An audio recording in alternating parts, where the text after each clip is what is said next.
Bonjour, bienvenue et bienvenue à la Société de leucémie et lymphome du Canada est très fière de vous présenter la deuxième d'une série de 3 présentations qui ont lieu dans le cadre de la semaine sur les néoplasmes myéloprolifératifs.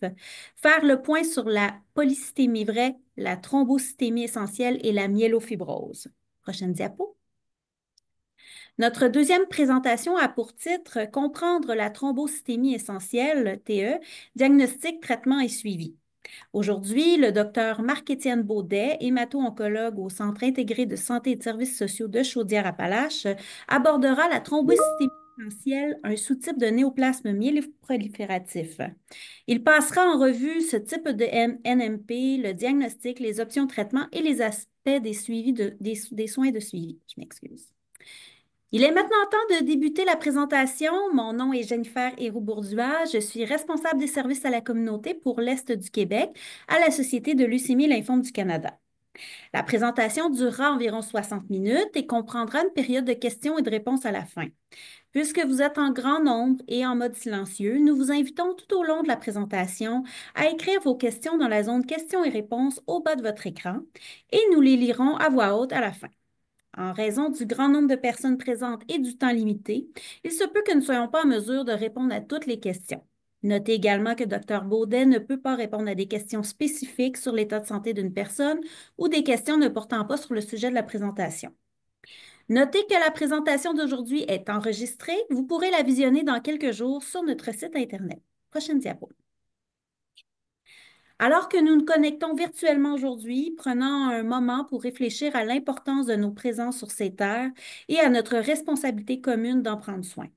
Nous rendons hommage aux Premières Nations, aux Inuits et aux Métis pour les liens profonds qui les unissent à ces terres et pour leur contribution constante à nos communautés. Bien que nous venions de territoires différents, nous vous encourageons tous et toutes à prendre un moment pour réfléchir à la terre sur laquelle vous vous trouvez et à notre responsabilité commune de nous engager dans le processus de réconciliation en cours. À la SLLC, la diversité, l'équité, l'inclusion, l'appartenance et la promotion de l'équité en matière de santé guident nos efforts pour soutenir les membres de la communauté des personnes touchées par un cancer du sang. Prochaine diapo. Vous êtes à la recherche de programmes ou de ressources spécifiques, mais vous ne savez pas où les trouver? Nous sommes là pour vous aider. Vous pouvez communiquer avec nos responsables des services à la communauté pour recevoir une aide personnalisée et vous mettre en contact avec les ressources de votre région. Nous pouvons vous écouter attentivement et avec compassion et vous orienter vers des informations spécifiques à votre type de cancer du sang ou à votre traitement. Vous aider à vous organiser pour gérer et prendre en charge vos besoins, vos soins et à identifier les services qui vous seraient bénéfiques. Communiquez avec nous en composant le numéro sans frais 1-833-222-4884 ou visitez cancerdusang.ca pour trouver la personne responsable des services à la communauté de votre région. Avant d'entrer dans le vif du sujet, j'aimerais mettre en lumière quelques-uns des services que nous offrons et qui pourraient vous intéresser.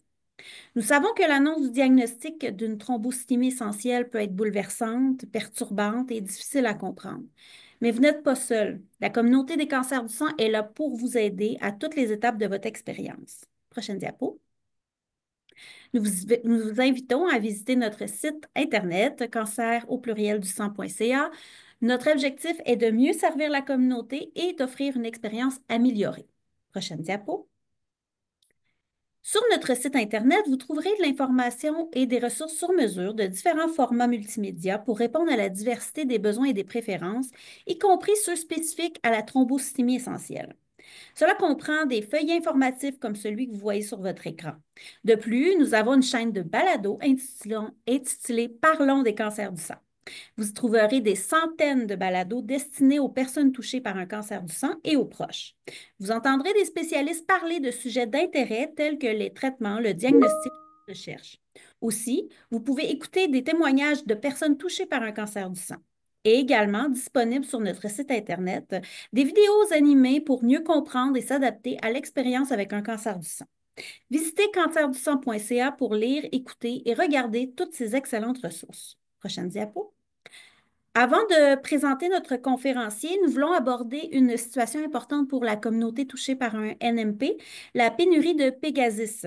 Et pour ce faire, nous avons invité la docteure Shiren Shiran, Chirine Chiran, hématologue à l'Hôpital général juif de Montréal et présidente du groupe canadien de NMP, à s'adresser à vous dans cette courte vidéo. Bonjour, je suis Dr. Shireen Sirhan, je suis présidente de le groupe canadien de NMP. Je suis hématologue spécialisée en NMP à l'Hôpital général juif à Montréal. Je sais que la pénurie de Pegasus a été incroyablement stressante et je tiens à commencer par reconnaître la force de cette communauté, patients et médecins, qui sont réunis pour s'engager à trouver une solution. Vos voix ont été puissantes et je vous remercie sincèrement pour votre persévérance et votre patience.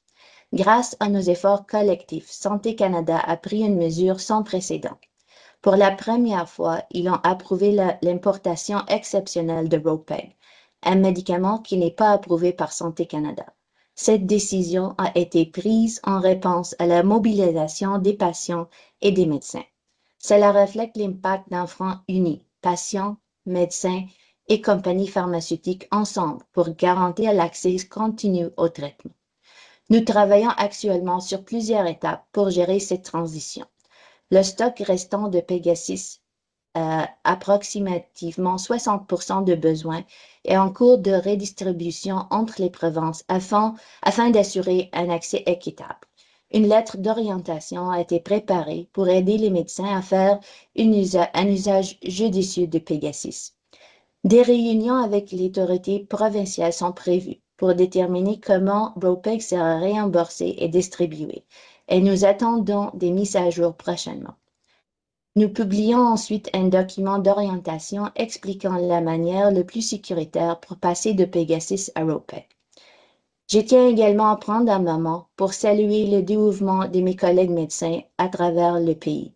Beaucoup d'entre vous ont dépassé les attentes en défendant les patients, en s'adaptant aux défis et en travaillant dans l'incertitude. Ces progrès n'auraient pas été possibles sans vos efforts.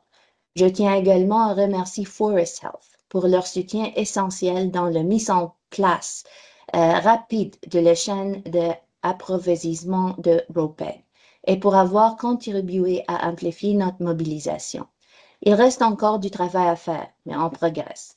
Merci pour votre confiance, votre patience et votre engagement continu. Si vous avez des questions concernant cette situation, veuillez contacter votre médecin, la SLLC ou le groupe canadien de NMP. Il est maintenant temps de vous présenter notre conférencier, Dr. Marc-Étienne Baudet. Dr. Baudet est hémato-oncologue au Centre intégré de santé et de services sociaux de Chaudière-Appalaches. Il est chargé d'enseignement clinique à l'Université Laval. Il a fait sa médecine et sa résidence à l'Université Laval. Il a effectué une formation complémentaire à l'Université de Montréal en leucémie et maladies myéloïdes. Il est membre du groupe québécois de recherche en LMC et NMP. Merci d'être avec nous aujourd'hui, Dr. Baudet. Bonjour, je vais tenter de prendre le contrôle de l'écran. Marc-Étienne Baudet, merci pour l'introduction. Je suis content de voir la grande participation. On nous dit tout le temps que les NMP sont des maladies rares, mais je vois qu'il y a beaucoup de rareté présente aujourd'hui dans la salle. Donc, j'ai un grand intérêt là, en NMP, en TA, entre autres, en polyglobulie vraie. J'ai passé l'année dernière là, avec Dr. Schubert, que peut-être que certains d'entre vous connaissent, à apprendre sur le sujet et à perfectionner en fait là, mes connaissances pour idéalement mieux soigner les patients. Donc, je vais essayer du mieux possible là, de vulgariser là, cette maladie-là pour vous, soit parce que vous êtes atteint de la maladie ou qu'un de vos proches en est atteint. Donc, c'est un plan de la présentation relativement classique. En fait, on va commencer par explorer là, des choses de base là, concernant le sang puis le système lymphatique, parler des NMP en général, puis on va vraiment toucher là, le vif du sujet avec les thrombocytémies essentielles, là, puis faire un survol là, finalement de la maladie, de ses traitements, puis de comment on gère ça. Donc, pour commencer, le sang, en fait, c'est plusieurs éléments. Quand on fait une prise de sang et qu'on analyse, entre autres, la formule sanguine, il y a différentes choses qu'on analyse. Au début, il y a les globules blancs. Les globules blancs, leur fonction principale dans le corps, c'est entre autres de combattre les infections et aider à la guérison là, de différents problèmes, dont des problèmes là, de peau. On a aussi les globules rouges qui, eux, transportent l'oxygène dans notre sang et nous permettent à tous les organes de bien fonctionner. Puis on a les plaquettes qui sont des petits globules qui n'ont pas de noyau qui euh, euh, permettent là, de faire la coagulation du sang quand on se coupe pour dire quelque chose. C'est le premier rempart là, qui va faire le premier bouchon là, pour empêcher qu'on s'exsanguine. Ces cellules-là du sang qui sont comprises dans une partie liquide qui s'appelle le plasma, qui est majoritairement de l'eau, mais dans ce plasma-là, il y a différents éléments, dont des vitamines, des minéraux, des composantes naturelles, des immunoglobulines. Il y a différentes choses là, qui sont présentes dans le plasma. Puis tout ça, ben, en fait, c'est une espèce de solution visqueuse là, qui se promène partout là, dans votre corps, puis qu'on peut analyser là, dans des machines, puis regarder au microscope. Maintenant, le système lymphatique, c'est en parallèle finalement des vaisseaux sanguins. Vous êtes probablement bien au courant des artères et des veines, donc les artères qui sortent là, du cœur, les veines qui retournent vers le cœur majoritairement. Le système lymphatique est en parallèle de ce réseau sanguin-là, puis il y a différents éléments qui le composent. Si on passe tout de suite à la deuxième partie, les ganglions lymphatiques, donc les ganglions, vous me sentez là, enrhumé en ce moment, j'ai un enfant d'1 an, donc je suis abonné au virus. Donc, je peux sentir des petits ganglions dans mon cou en lien avec le rhume qui m'est affecté. C'est normal d'avoir des ganglions. Ça l'aide le corps là, à tuer là, finalement là, les infections. C'est un système d'égout un peu naturel du corps qui permet de contenir les infections ou d'autres problèmes, entre autres dans des situations de cancer. Puis, majoritairement, c'est des lymphocytes qu'on retrouve là, dans ces ganglions-là. Le plus gros ganglion, si on peut dire, c'est la rate qui se retrouve là, euh, sous vos côtes là, à gauche. Probablement que votre médecin a tenté de la palper là, dans les dernières années ou dans les derniers suivis que vous avez eus avec lui ou avec elle.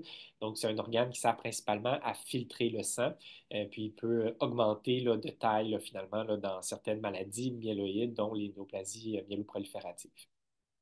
Puis la fameuse moelle osseuse qu'on a peut-être analysée chez vous. Donc, on a peut-être fait une biopsie de moelle osseuse. C'est pas, des fois, les gens confondent avec la moelle épinière, qui est finalement le réseau électrique du corps qui est au niveau de la colonne vertébrale. La moelle osseuse, c'est plutôt au niveau des os longs. Donc, classiquement, là, au niveau des os des jambes, des os des bras, on en a au sternum. Puis, un endroit qui nous intéresse particulièrement, c'est au niveau des hanches. Donc, c'est là qu'on va là, pour faire la fameuse biopsie de moelle osseuse dans la majorité des cas.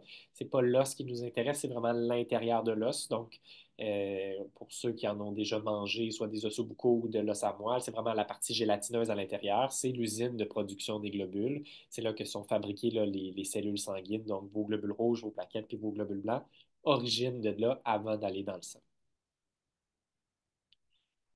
Donc, qu'est-ce que sont les néoplasies myéloprolifératives? Il se pourrait que peut-être que certains d'entre vous, c'est la première fois qu'on parle de cancer pour parler de cette famille de maladies-là. Malheureusement, c'est effectivement un cancer, les néoplasies myéloprolifératives. C'est un cancer qui peut évoluer sur de très nombreuses années, mais il remplit la définition là, de l'Organisation mondiale de la santé pour un cancer. Ça se caractérise habituellement là, pour les NMP par une production augmentée dans la moelle osseuse de certains globules, soit les globules rouges, les plaquettes ou les globules blancs. Des fois aussi, il y a trop de fibrose dans la moelle osseuse. Donc, c'est les principales là, maladies là, qu'on va voir, nous, en clinique, puis qui affectent malheureusement là, beaucoup de patients. Euh, c'est des maladies là, qu'on est capable là, de traiter absolument longtemps, puis que les gens, ben, ça vient avec le bon côté et le mauvais côté de la médaille. Donc, les gens doivent vivre malheureusement longtemps avec les conséquences de cette maladie-là. Mais heureusement, leur espérance de vie est plus longue que dans d'autres cancers là, qui peuvent survenir là, chez un de vos proches ou pour un autre membre de votre famille, par exemple, pour dire de quoi. Donc, qu'est-ce qui se passe? Ben, en fait, c'est qu'il y a un défaut. C'est ça pour la majorité des cancers, un défaut, une mutation de l'ADN d'une cellule. Puis c'est une mauvaise erreur qui se passe dans votre ADN là, qui va faire des tonnes de copies. Puis cette mutation-là, on en a tous les jours dans notre corps, mais il y en a qui sont plus dangereuses que d'autres. Puis il y en a qui, malheureusement, ils ne sont pas reconnus par le système immunitaire du corps, donc continuent là, de progresser puis de faire des tonnes de copies finalement. Quand on est dans les NMP, dans les néoplasies myéloprolifératives, ben, il y a un nombre augmenté de cellules souches là, du sang, donc les producteurs de globules qui accumulent soit une ou des mutations qui font en sorte qu'on va avoir les présentations cliniques puis qu'on va arriver au diagnostic un jour là, de thrombocytose essentielle, polyglobulie vraie ou myélofibrose. Quand elle est mutée, cette cellule-là, souvent, dans la majorité des mutations qu'on voit, ça lui donne un avantage, puis cet avantage-là se transmet là, d'une cellule à l'autre, puis finalement, il y a un cumul de plein de cellules anormales dans la moelle osseuse qui explique pourquoi les gens ont des problèmes là, en lien avec ça. Donc, plusieurs cellules là, qui sont capables de se reproduire puis de se diviser. Puis ces cellules-là ont un avantage sur les autres cellules, donc il y en a de plus en plus là, dans la moelle osseuse. C'est ça qui occasionne là, des problèmes. Un petit mot, là, on ne sait pas pourquoi les gens font ça, et pourquoi vous avez développé cette mutation-là, qu'est-ce qui s'est passé, c'est pas très clair. On sait qu'il y a des gens qui ont une fragilité génétique, une prédisposition familiale, mais ça explique une minorité des cas. On sait que malheureusement, avec l'âge, on augmente les chances de développer ce genre de maladie-là, mais euh, à la question pourquoi moi, j'ai malheureusement pas encore, la science n'a pas la réponse à cette question-là de pourquoi vous avez eu cette mutation-là ou pourquoi un membre de votre famille a eu cette mutation-là. Euh, on est pris avec les conséquences, mais on ne sait pas trop encore pourquoi les gens développent ces mutations. C'est pas quelque chose que on a de naissance d'habitude, là. C'est quelque chose qui se développe avec le temps. C'est pas quelque chose que vous transmettez aux membres de votre famille là, habituellement. Et NMP principal, donc il y a la polyglobuline qui est principalement là, des globules rouges augmentés. Le sujet d'aujourd'hui, la thrombocytémie essentielle, donc les plaquettes augmentées. Puis une troisième maladie qui est la myélofibrose, qui peut se présenter au début comme une myélofibrose là, qui se déclenche comme ça, ou une évolution finalement là, d'une thrombocytose essentielle ou d'une polycythémie vraie vers une myélofibrose. Qu'est-ce que la thrombocytose essentielle? Donc, c'est caractérisé par une surproduction de plaquettes dans la moelle osseuse. Votre usine de production de globules, elle en produit trop, elle n'est pas capable d'arrêter d'en produire, elle fait des tonnes de copies de plaquettes. Puis cet excès de plaquettes-là, ben, il peut causer des problèmes. Il peut rendre la circulation du sang plus difficile, ça peut rendre votre sang plus visqueux, si vous voulez, là, plus épais, puis prédisposé finalement à faire des caillots sanguins, des thrombus là, qui peuvent apparaître en lien avec ces plaquettes-là augmentées. Pourquoi on fait ça? Ben, on ne le sait pas trop. Pourquoi les gens font une thrombosose essentielle, c'est malheureusement pas clair. Il y a un petit peu plus de femmes que d'hommes, puis l'âge médian, c'est d'environ 65 ans, mais on voit des gens de tous les âges qui ont cette maladie-là. Un petit peu plus là, chez les gens là, autour de la retraite. La plupart des cas, on est capable d'identifier la mutation principale qui cause la thrombocytose essentielle. Donc, comme dans beaucoup de néoplasies myéloprolifératives, le gène JAK2 est muté. C'est environ 60% des gens qui ont la mutation JAK2. On peut aussi avoir des mutations dans le gène CALR, la calréticuline. Donc, un 20 à 30% des gens qui ont cette mutation-là.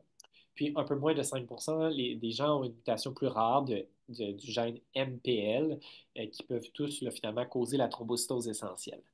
Par contre, on fait ces recherches de mutation-là depuis de nombreuses années.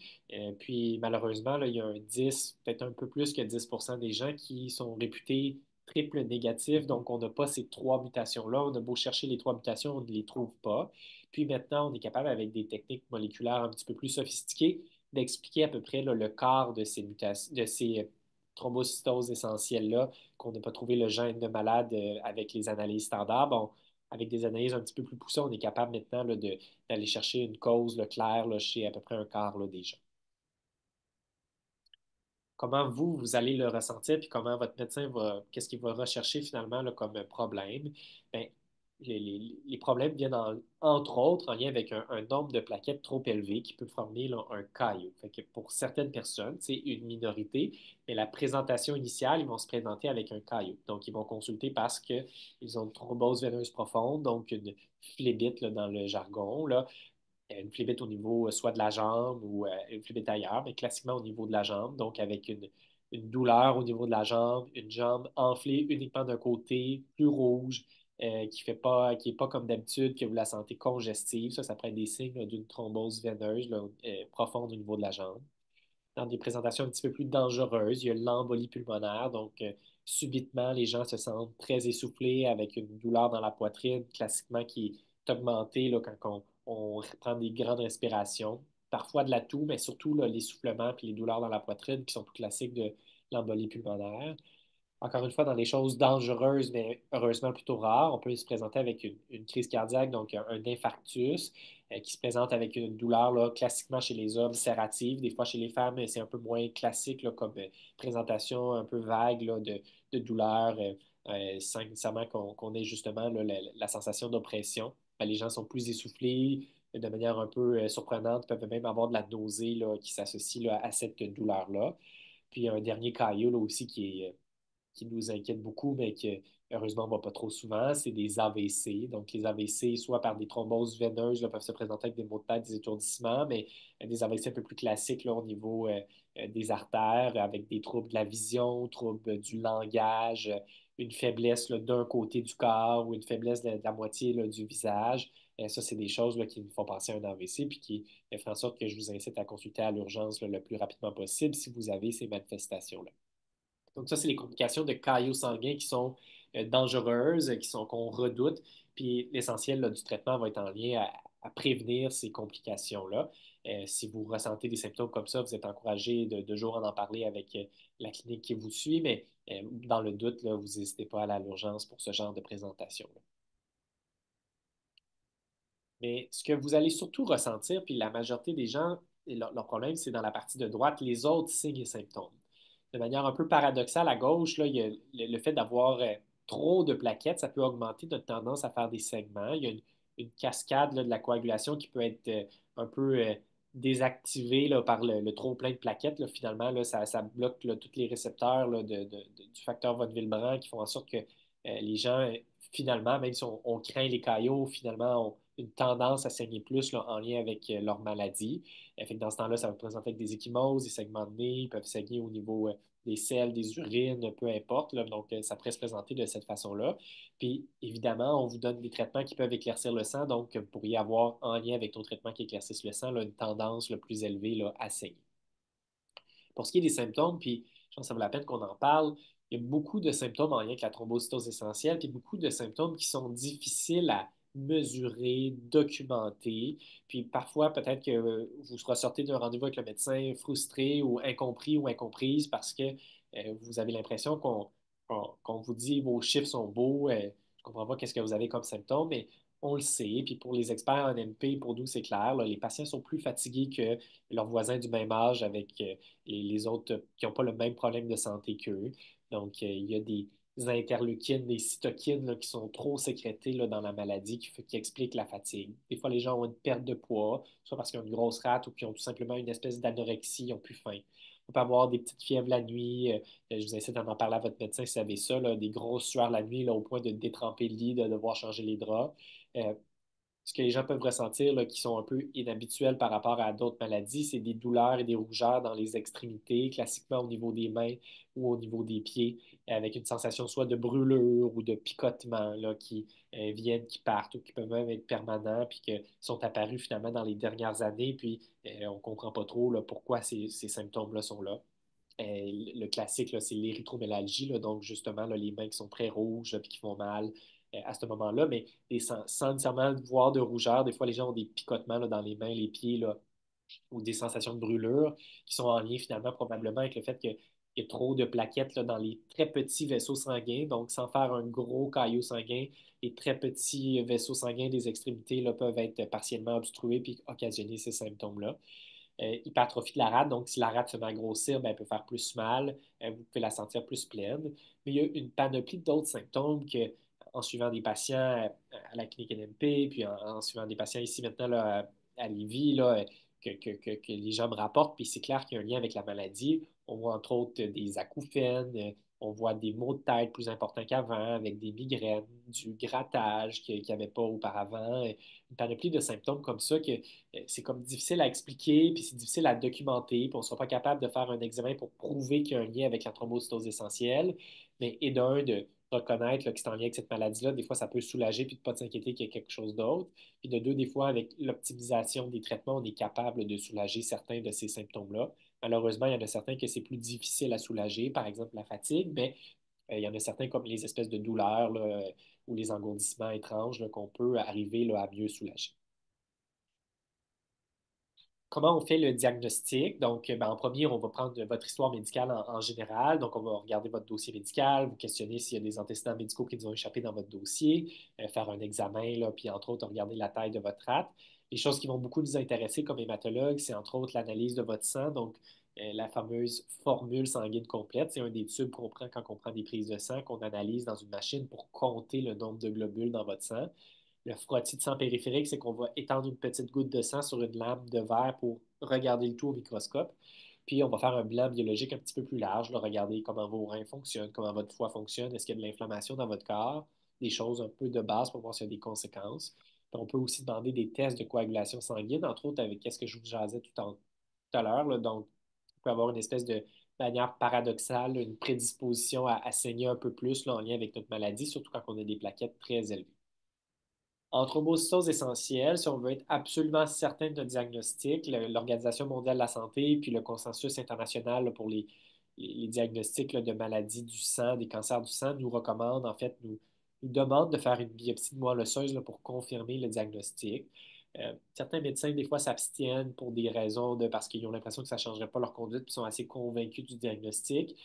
Pour d'autres, c'est que, bon, pour la préférence du patient, le patient a préféré pas avoir sa biopsie de moelle osseuse, mais officiellement, c'est recommandé d'en faire une pour confirmer le diagnostic. Puis comment on fait ça? Bien, nous, on regarde ça au microscope, puis les pathologistes aussi regardent ça au microscope. Puis ce qu'on voit, c'est l'usine de production des plaquettes, les mégacariocytes.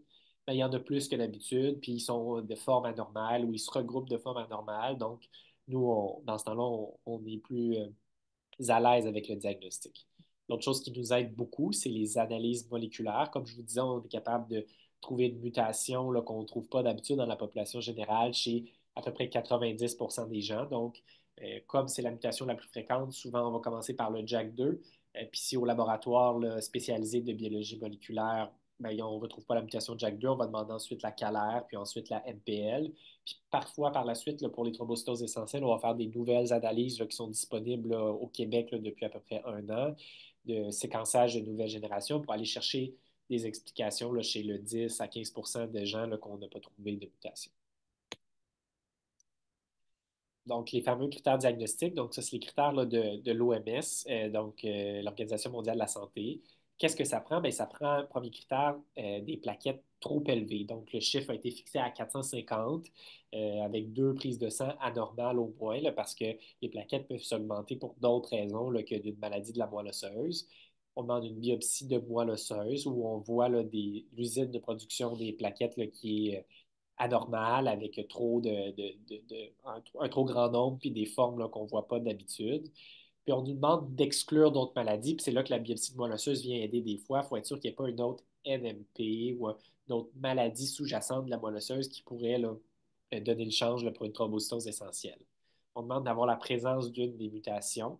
Puis, comme vous voyez là en haut, là, ça prend 4 critères majeurs. Donc, le 10% des gens qui n'ont pas cette mutation-là, ben, on va aux critères mineurs. Donc, c'est là qu'on va chercher avec le fameux NGS ou le séquençage de nouvelle génération d'autres mutations. Ou si on trouve des anomalies cytogénétiques, on est capable. Puis, si on n'est pas capable de prouver ça, ben, c'est de s'assurer d'exclure les autres causes de thrombocytose essentielle parce qu'on ne voudrait pas diagnostiquer quelqu'un faussement avec un diagnostic de thrombocytose essentielle alors que finalement, il y a de l'anémie fériprive ou il y a de l'inflammation sur une autre maladie dans son corps.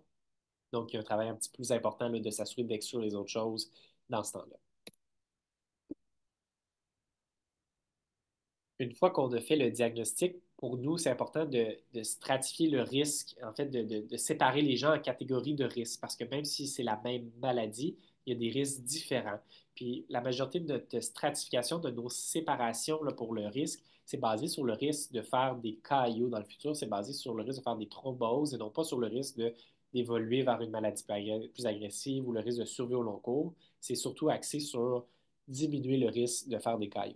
Donc, il y a des 4 catégories de risques. Donc, pour les gens qui sont à très bas risque, c'est les plus jeunes patients de moins de 60 ans qui n'ont jamais fait de CAIO dans leur vie puis qui n'ont pas la mutation de JAK2. Donc, s'ils ont une mutation CALR, MPL ou une autre mutation, bien ça, on considère que c'est un très bas risque de thrombose, puis probablement que votre médecin va vous proposer dans cette situation-là d'avoir soit de surveiller vos formules sanguines et ou d'ajouter une aspirine à faible dose.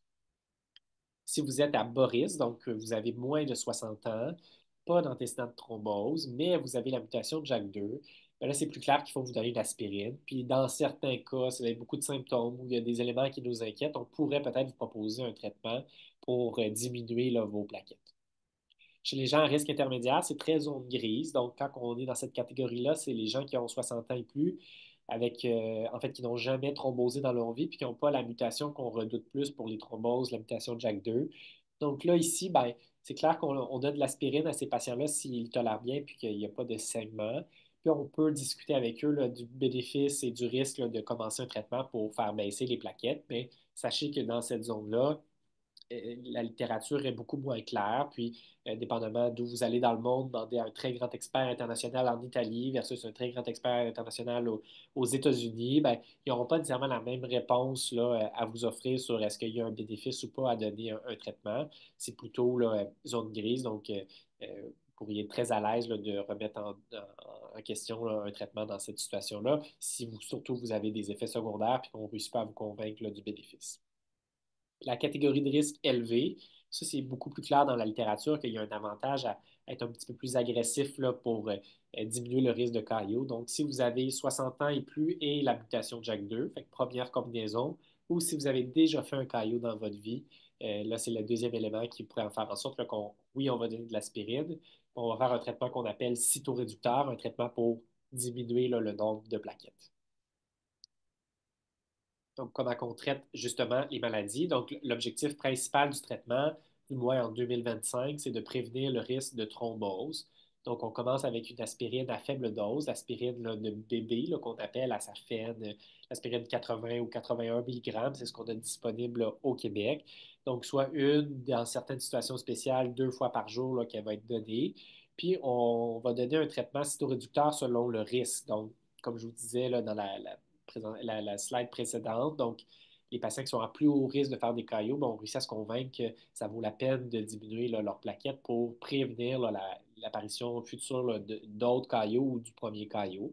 Le traitement qui est le plus utilisé, c'est le hydroxyurée, le Hydrea. C'est une pilule de couleurs là, facile à reconnaître, là, les vertes et roses ou grises et roses.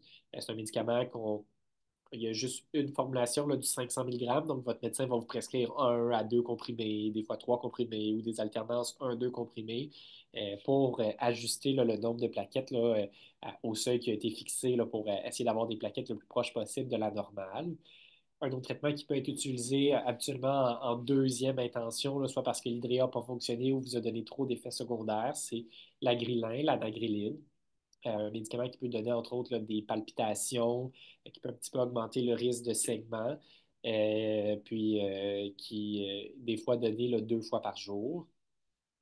Encore une fois, l'ajustement de la dose se fait selon la réponse, c'est-à-dire que, un peu comme avec l'hydréa, c'est pas tout le monde qui a besoin de la même dose. On fait des prises de sang pour surveiller là, finalement l'impact du traitement sur votre résultat sanguin. Puis, selon les résultats, on va ajuster à la hausse ou à la baisse là, le médicament. Une troisième formulation, c'est en lien avec la présentation de Dr. Sheeran qui précédait là, la mienne, là, c'est les interférons. Donc, celui qui était disponible jusqu'à tout récemment là, au Canada, c'était le Pegasis.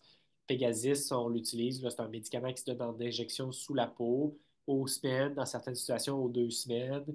Puis quand on est plus dans une phase d'entretien, là, des fois, on peut espacer le médicament pour ça vient jouer là, un peu, ça vient changer le système immunitaire pour finalement contrôler les plaquettes là, indirectement. Puis il y a la formulation là, qui n'est pas acceptée encore en Santé Canada, mais qui est acceptée ailleurs dans le monde, entre autres pour les polyglobules vrais, le ROPEG, qui risque d'être l'alternative qu'on va pouvoir utiliser là, dans l'intervalle là, pour ceux qui sont en ce moment sous Pegasus puis qui ils sont victimes là, de la pénurie de Pegasus. Là. Ce serait ce médicament-là qu'on donnerait, qui se donne en injection là, sous la peau là, aux 2 semaines. Parfois, on a essayé toutes ces choses-là, ça ne fonctionne pas, donc on essaie du busulfan. Du busulfan, c'est de la chimiothérapie orale, des pilules qu'on prend là, pour faire baisser les plaquettes. C'est un médicament qui nécessite souvent là, au début là, de faire beaucoup de prises de sang parce que on a l'impression des fois que ça ne fonctionne pas, puis tout d'un coup, ça fonctionne trop, les globules se mettent à être très bas là, en lien avec ce médicament-là. Donc, souvent, les patients, on leur donne du busulfan, on est obligé de leur faire des prises de sang un petit peu plus là, fréquemment là, pour surveiller là, pour pas qu'il y ait de toxicité là, en lien avec notre traitement. Dans des très, très, très rares cas, c'est des situations d'exception. Là. Ça doit arriver 1 fois par année. On peut faire une thrombocytaphérèse, c'est-à-dire vous branchez sur une machine, un peu comme quand on va donner du sang à Québec, avec une centrifugation, là, puis aller chercher la couche de plaquettes, puis de retirer des plaquettes de la circulation. Ça fonctionne à court terme, oui. Le problème, c'est que l'usine de production des globules on en fabrique là, constamment, donc il faudrait être branché constamment sur la machine là, pour vraiment traiter au long cours. Mais dans des situations là, urgentes, là. Par exemple, un AVC aigu avec des plaquettes super élevées, on pourrait faire ce genre de procédure-là, mais c'est très rarement utilisé, là. Puis, et d'un, parce que l'efficacité, bon, est pas très bien étudiée vu que c'est rare. Puis de deux, parce que ben, ça serait très lourd pour les patients, là, finalement, d'être sur une machine de thrombocytophéreuse pour retirer des plaquettes de leur corps, alors que leur usine en produit des tonnes de copies là, à chaque jour. Il y a des effets secondaires pour la maladie et les traitements. La fatigue, la faiblesse, ben, elle vient avec la maladie, malheureusement, mais des fois, les gens ont l'impression qu'on leur rajoute une couche de fatigue ou de faiblesse avec les médicaments qu'on leur prescrit. Il y a des gens qui se sentent améliorés inversement, là, par contre, avec la prescription de ces médicaments-là. Le Hydrea peut donner des nausées, surtout au début. Habituellement, ce n'est pas des nausées qui nécessitent l'ajout d'un autre médicament pour aider, mais parfois c'est nécessaire. Les gens peuvent faire de la fièvre, des frissons. C'est plutôt rare avec l'hydréa, mais quand ça arrive, ça fait des fièvres assez impressionnantes, puis souvent c'est une raison de changer le traitement. Pour le Pégasis, l'Oropeg ou tous les interférons, la fièvre fait partie des effets secondaires un peu classiques.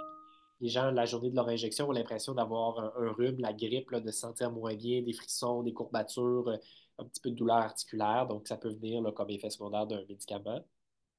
J'ai mis changement de l'humeur. Changement de l'humeur, c'est euh, en lien, on peut le voir avec les interférons. C'était les vieilles formulations, il y avait vraiment un très grand risque là, d'augmenter là, les dépressions. Puis on était même inquiet là, pour les histoires de tentatives de suicide, des choses comme ça. Avec les nouvelles formulations, c'est moins un enjeu, mais c'est sûr que c'est pas un médicament que votre hématologue va être à l'aise de prescrire si vous avez déjà fait des dépressions sévères ou même des tentatives de suicide là, dans des contextes là, de maladie de l'humeur. Donc, c'est un élément qu'on prend, nous, en considération, même si c'est rare, qu'on le prend en considération dans notre choix de traitement.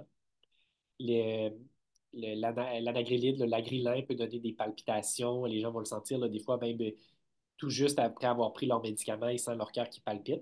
Dans la majorité des cas, c'est des palpitations qui sont bénignes, c'est-à-dire que le cœur saute un coup, puis c'est rien de dangereux.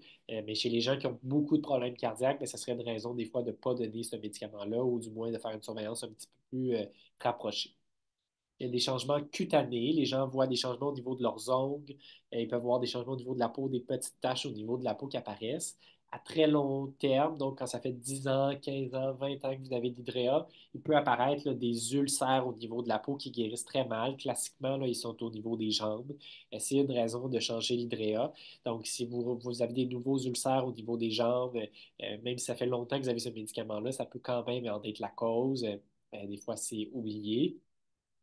Puis, dans les changements cutanés, l'hydréa augmente le risque, là, puis d'autres médicaments qu'on utilise en NMP augmentent un petit peu le risque de faire des cancers qu'on dit basocellulaires, entre autres au niveau de la peau. Donc, pas la forme agressive comme les mélanomes, mais évidemment, là, si vous avez des nouvelles taches là, au niveau de la peau, ça vaut toujours la peine là, de les montrer là, à votre médecin. Puis, dans le doute, là, d'avoir une référence là, pour voir un dermatologue. Puis, des fois, on l'enlève, on le fait analyser. Puis, finalement, on est rassuré, puis c'est rien. Mais ça augmente un petit peu le risque, donc n'hésitez pas d'en parler à votre médecin là, si vous avez des changements au niveau de la peau là, qui sont apparus sous hydréa. Puis le hydréa peut aussi faire perdre un peu les cheveux. C'est pas seulement c'est pas une alopécie complète, c'est-à-dire que c'est pas une perte de cheveux complète comme avec certaines chimiothérapies, mais les gens nous en parlent là, que leurs cheveux sont un peu plus clairs qu'auparavant ou un peu plus fins qu'auparavant. Ça vient aussi avec les changements dans les ongles qu'on peut voir avec cette médication. Comment on prend en charge les effets secondaires? Ben, n'hésitez pas à parler de vos symptômes à votre médecin, puis parfois on est capable des fois on n'est pas capable de bien soulager ces symptômes-là, mais parfois on est capable de bien les soulager. Puis d'en parler aussi avec votre pharmacien, des fois ça peut être une bonne solution, surtout si c'est en lien peut-être avec une médication. Puis une chose que vous avez du contrôle, c'est les changements dans le mode de vie.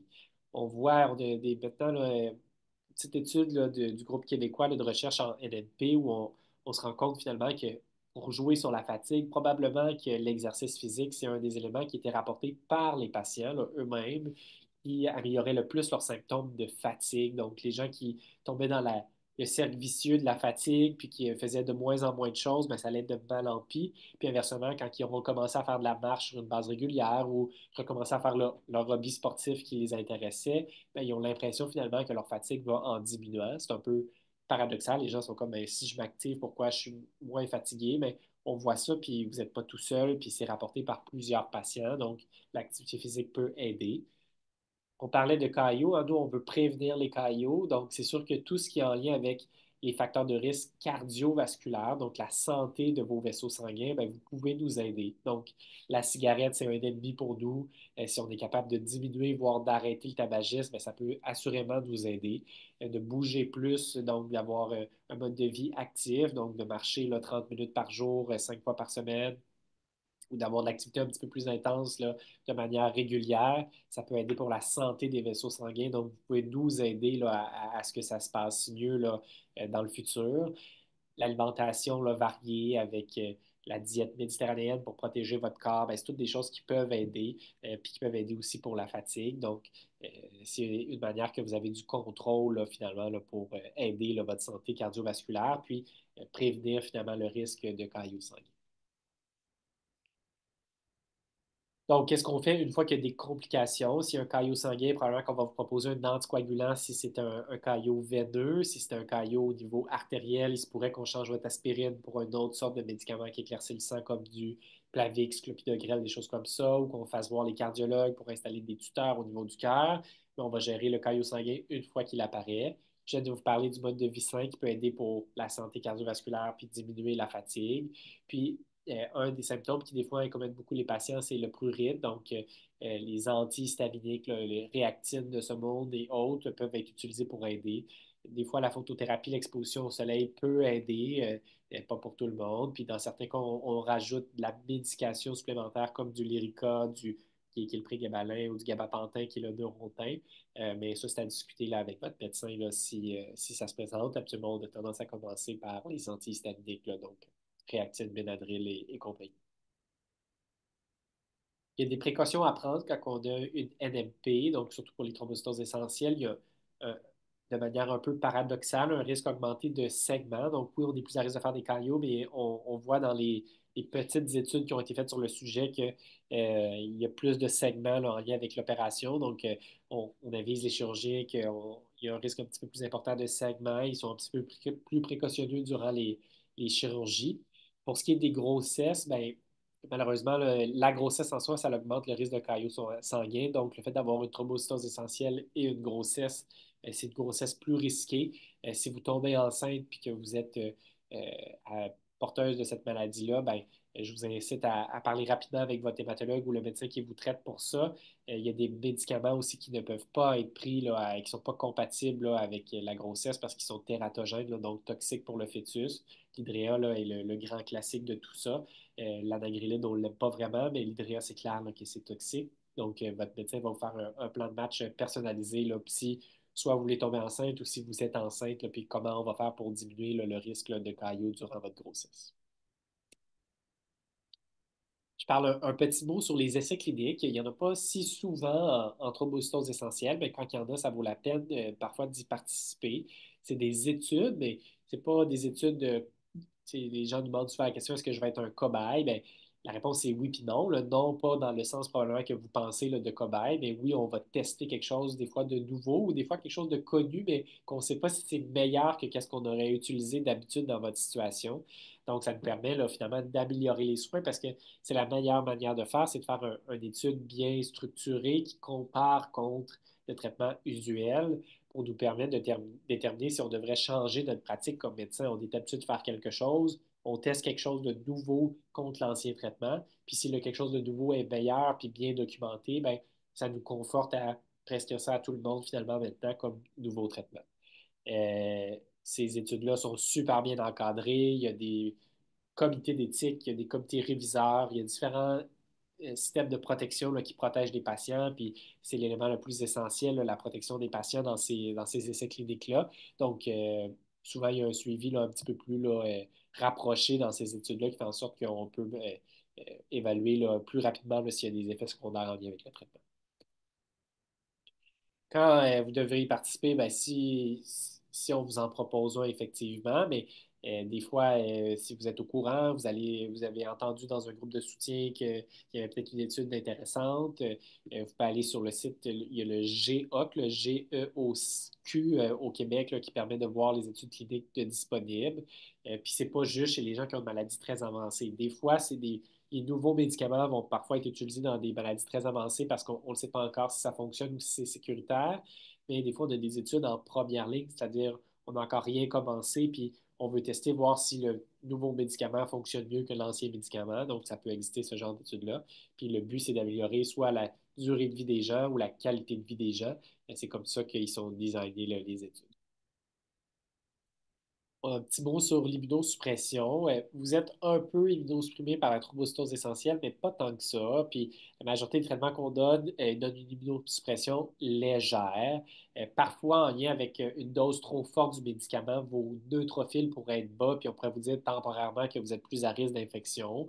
Mais vous devriez être en mesure de combattre un rhume ou combattre des virus là, dans votre situation là, pour ce qui est des thrombocytoses essentielles. Dans d'autres maladies du sang, là, le système immunitaire est beaucoup plus affaibli, mais vous avez une petite susceptibilité. Peut-être que vous vous rendez compte que vous faites un peu plus d'infections que les autres. Donc, ça faisait le tour de ce que je voulais vous jaser aujourd'hui. Je suis ouvert à toutes les questions, puis il n'y a aucune question niaiseuse. Là.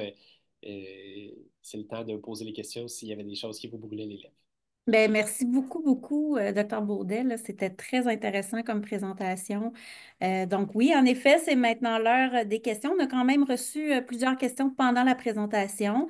Donc, je vais répéter que tel que mentionné en introduction, nous vous invitons à écrire vos questions dans la zone questions-réponses au bas de votre écran.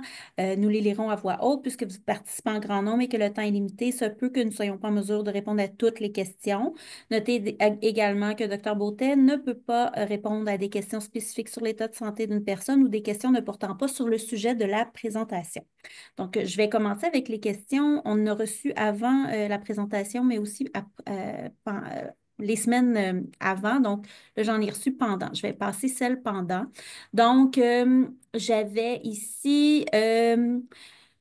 comment traitez-vous une thrombocytémie essentielle chez un enfant? Donc, je ne sais pas si c'est quelque chose que vous voyez souvent. Habituellement, c'est des gens de la pédiatrie qui vont les voir, OK. mais l'hydréa est utilisé, entre autres, là, l'hydréa est utilisé dans d'autres maladies chez les enfants comme l'anémie falciforme, donc ça pourrait être utilisé. Le Pegasus ou les interférons, on les aime beaucoup chez les enfants parce qu'on a l'impression que ça protège contre l'évolution dans des maladies plus agressives. Donc la thrombocytose essentielle peut malheureusement, dans 15% des cas à peu près évoluer là, dans le décours vers une myélofibrose. Puis on a l'impression que l'interféron diminue ce risque-là. Donc, OK. j'aurais eu tendance à dire ça, mais personnellement, je ne soigne pas d'enfants, mais Non. je sais que c'est des médicaments qui sont utilisés. Puis, habituellement, c'est des gens qui sont suivis en pédiatrie, là, puis qu'on traite de cette façon-là. Parfait. Prochaine question. Y a-t-il un lien entre la TE et l'asthme et l'eczéma? Donc, je ne sais pas si c'est des symptômes que vous voyez souvent chez les personnes. J'aurais pas eu tendance. Moi, je connais pas cette association-là. Peut-être qu'il en existe une, mais je ne la connais pas. Vous êtes peut-être malheureusement malchanceuse, puis deux maladies là, concomitantes. Là. Euh, bon, des fois, dans les choses, c'est que si on a commencé un traitement pour votre thrombocytose essentielle, puis que vous trouvez que votre asthme ou votre eczéma va mieux, ben, peut-être que ça contribuait au système. Là. L'asthme et l'eczéma sont en lien avec des sécrétions là, de cytokines puis Mhm. des réactions allergiques importantes. Là. Donc, il y a peut-être une association, mais je ne suis pas au courant d'une association bien documentée scientifique là, entre les deux. Pas de J'ai plus problème. l'impression que malheureusement, c'est deux maladies distinctes ici. Là. C'est correct. Vous en avez parlé un peu, mais bon, peut-être un petit peu plus poussé. Quels sont les signes qui pourraient indiquer que la maladie a évolué? Oui, fait que la maladie, la thrombocytose essentielle, quand elle évolue vers la myélofibrose, hein, demain, Dr Villeneuve va parler de la myélofibrose, mais la myélofibrose se présente avec un petit peu plus de symptômes de ce que nous, on appelle la splénomégalie, donc la rate qui grossit, qui devient plus grosse, qui fait plus mal, qui fait en Mhm. sorte qu'on mange moins bien. Des grosses fièvres la nuit avec des grosses sueurs la nuit là, qui font en sorte qu'on détrempe le lit. Ça, c'est des choses qui nous inquiètent. Si dans vos prises de sang, avant, vous aviez toujours des prises de sang normales, puis là, tout d'un coup, votre sang devient plus faible. Hein. Vous êtes anémique nouvellement, même que avant vous aviez des plaquettes trop élevées, puis là, hop, on vous parle que vos plaquettes sont plus basses qu'auparavant. Bien, ça, c'est des choses qui pourraient nous dire que la maladie évolue tranquillement vers la myélofibrose. La manière OK. absolue de le savoir, ça serait de refaire une biopsie de moelle à ce moment-là. Mais pour les OK. symptômes, ce que les patients vont ressentir, c'est vraiment la rate qui se met à grossir, qui peut donner soit de la douleur ou de l'inconfort, ou des symptômes que nous, on appelle des symptômes constitutionnels ou généraux. Là. Donc, la grande fatigue qui a augmenté par rapport à la base, une perte de poids, de la sueur la OK. nuit, des grosses fièvres là, qu'on n'arrive pas à expliquer. OK. Ben, dans une même lignée d'idées un peu, mais quel est le pourcentage de risque de transformation en leucémie myéloïde aiguë lors de Ouais, fait que traitements le risque réguliers? est plus faible encore, c'est 5% au long cours, là, ben, en fait moins que 5% au long cours, OK. mais c'est un risque qui existe quand même. Malheureusement, ce n'est pas une maladie qu'on aime là, quand on voit ça. Puis une des manières qu'on le verrait, ce serait entre autres là, sur la prise de sang que vous faites de routine avec votre médecin. Là, il peut y avoir ce qu'on appelle des blasts, là, donc des cellules très immatures dans le sang qui nous laisseraient penser à une leucémie. Encore une fois, la manière de le savoir, ce serait de faire une biopsie de moelle osseuse. Et souvent, quand les gens ont de leucémie, tout leur sang devient très faible, ils ont des mauvaises cellules en circulation. Puis là, à ce moment-là, on peut faire une biopsie de moelle osseuse pour malheureusement documenter le tout. C'est OK. heureusement plutôt rare, donc moins de 5% des gens là, qui font de leucémie myélodique. OK. Très intéressant. Quelles sont les possibilités que deux membres d'une famille aient la même ben, aient l'ATE, j'imagine, là, donc la même. Ben, statistiquement, c'est très rare, donc peut-être qu'il y a une susceptibilité ou une fragilité familiale, effectivement. Donc, c'est le genre Hmm. de situation que, ben là, probablement que le docteur Schubert serait d'accord avec moi, là, mais là, on pousserait peut-être un petit peu plus loin pour faire des analyses de plus parce que statistiquement, c'est des maladies très rares. Donc, pour qu'il y en ait deux dans la même famille, même si vous êtes une famille de 10 là, c'est quand même, Ouais, ça ne devrait pas arriver. Donc, il y a peut-être une fragilité qui, on le sait, là, puis on ne connaît pas tout encore, mais il y a une fragilité qui prédispose à faire ce qu'on appelle des maladies myéloïdes, donc soit des NMP, des syndromes myélodysplasiques, des leucémies myéloïdes aiguës. Il y a des gens qui ont dans leur famille une fragilité à ce genre de maladie-là. Donc, est-ce que c'est un cas comme ça? Peut-être. Mais c'est sûr que si je voyais là, deux sœurs ou deux frères dans mon bureau, ça ben, serait plus. je me Ouais. poserais des questions de plus là, parce que c'est pas classique là, OK. d'avoir Donc, c'est ça, ça dans la même famille. Là. je comprends. Au niveau de l'espérance de vie, donc une personne qui aurait été diagnostiquée dans un jeune âge, la vingtaine, Ouais. est-ce qu'elle peut espérer avoir la même espérance de vie qu'une autre Fait que personne? c'est une question qui peut faire peur parce que quand on lit sur Internet, hein, on voit les espérances de vie des C'est sûr. thrombocytoses essentielles, puis on Mhm. se dit, voyons, comment ça, moi j'ai 23 ans, l'espérance de vie, on me parle de 15 ans, mais il faut se rappeler que la médiane d'âge au diagnostic est de 65 ans. Donc, la majorité des gens vont, en fait, les gens là, au milieu là, vont avoir 65 ans là, comme âge là, au moment du diagnostic. Dr Schubert, ma collègue, justement, là, a fait une étude là, sur le sujet là, avec des sujets canadiens. On a regardé des registres. Puis, quand on séparait les gens selon leur âge, donc les gens de moins de 40 ans avec une thrombostose essentielle avaient une espérance de vie de l'ordre, je ne me sais plus de chiffre par cœur, là, mais c'est 30-35 ans. Donc, beaucoup mieux que ce qu'on sait avec la thrombostose essentielle. On pense qu'elle est un petit peu inférieure à la normale, entre autres parce que des fois, malheureusement, les gens font des événements euh, graves, dangereux, s'ils font un infarctus pour dire de quoi, ou s'ils font une grosse embolie pulmonaire, probablement que malheureusement on perd des patients dans des contextes comme ça. Puis on perd aussi là, le fameux 5% des gens qui évoluent vers une leucémie aiguë. Donc, elle est un peu sous la normale, mais quand on refait les analyses statistiques chez les jeunes patients, chez les patients d'âge intermédiaire, puis chez les patients plus âgés, on arrive avec des espérances de vie nettement différentes. Là. Donc, chez un OK. très jeune patient, c'est quand même de l'ordre là, de 35 ans. Là, je pense que c'est ça le chiffre, 35 ou 39 ans là, a été OK. ressorti de l'étude. Là. Puis c'était le même genre de chiffre là, pour la polyglobuline que la thrombocytose essentielle. OK.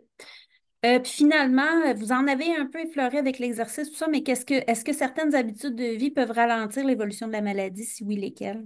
Ben, l'évolution de la maladie, malheureusement, on n'a pas l'impression en ce moment. J'aimerais me tromper, mais c'est surtout de diminuer le risque de caillots là, que vous pouvez Ouais. aider. Donc, en ayant une bonne santé cardiovasculaire, donc éviter le tabac, avoir une alimentation plus saine pour ne pas avoir de diabète ou de cholestérol.